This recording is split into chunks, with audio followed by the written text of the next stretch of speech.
মধ্যে কোনো কল্যাণ নাই, বেদাতের মধ্যে শুধু অকল্যাণ, এবং বেদাত মানুষকে জাহান্নামে নিয়ে যায়। আর বেদাতের সুরতটা দেখতে সুন্দর, দেখতে মনে হয় যে ভালো কাজ, খুব ভালো আমল। একজন যদি আপনার থেকে হঠাৎ করে শুনে, আপনি যদি যাই বলতে ভাই এটা যে করতেছেন এটা বেদাত, দেখবেন যে আপনারে লাঠি নিয়ে দৌড়ানো শুরু করবে, বলবে যে মিয়া আমি খারাপ কি করছি, আমি সূরা আল হাসরের কোরআন তেলাওয়াত করছি, এটাও মিয়া খারাপ নাকি?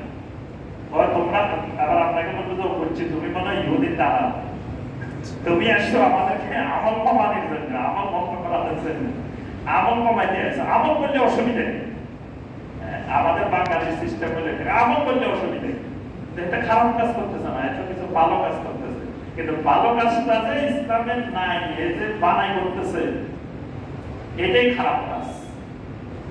এবং যেটার পিছনে শক্তিশালী কোরআন সুন্নাহর দলিল নেই, এরকম কোন ইবাদত, এরকম কোন আমল করা যাবে না। এটা দেখতে যত সুন্দর, যত চমৎকার, যত ভালো মনে হোক না কেন, কিন্তু ওইটা মানুষকে জাহান্নামে নিয়ে যাবে। কুল্লু বিদআতিন দালালা ওয়া কুল্লু দালালাতিন ফিন্নার, সকল গোমরাহি জাহান্নামে।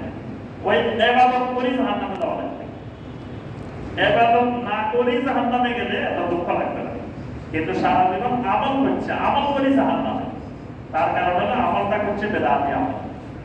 এজন্য খেয়াল রাখতে হবে যে এইটার তেলাওয়াত যত সুন্দরই হোক, কিন্তু এটাকে যদি আপনি সিস্টেম বানাই, ফজরের পরে মাগরিবের পরে পড়তে থাকেন, তেলাওয়াত করতে থাকেন, এটা বেদাতের রূপ।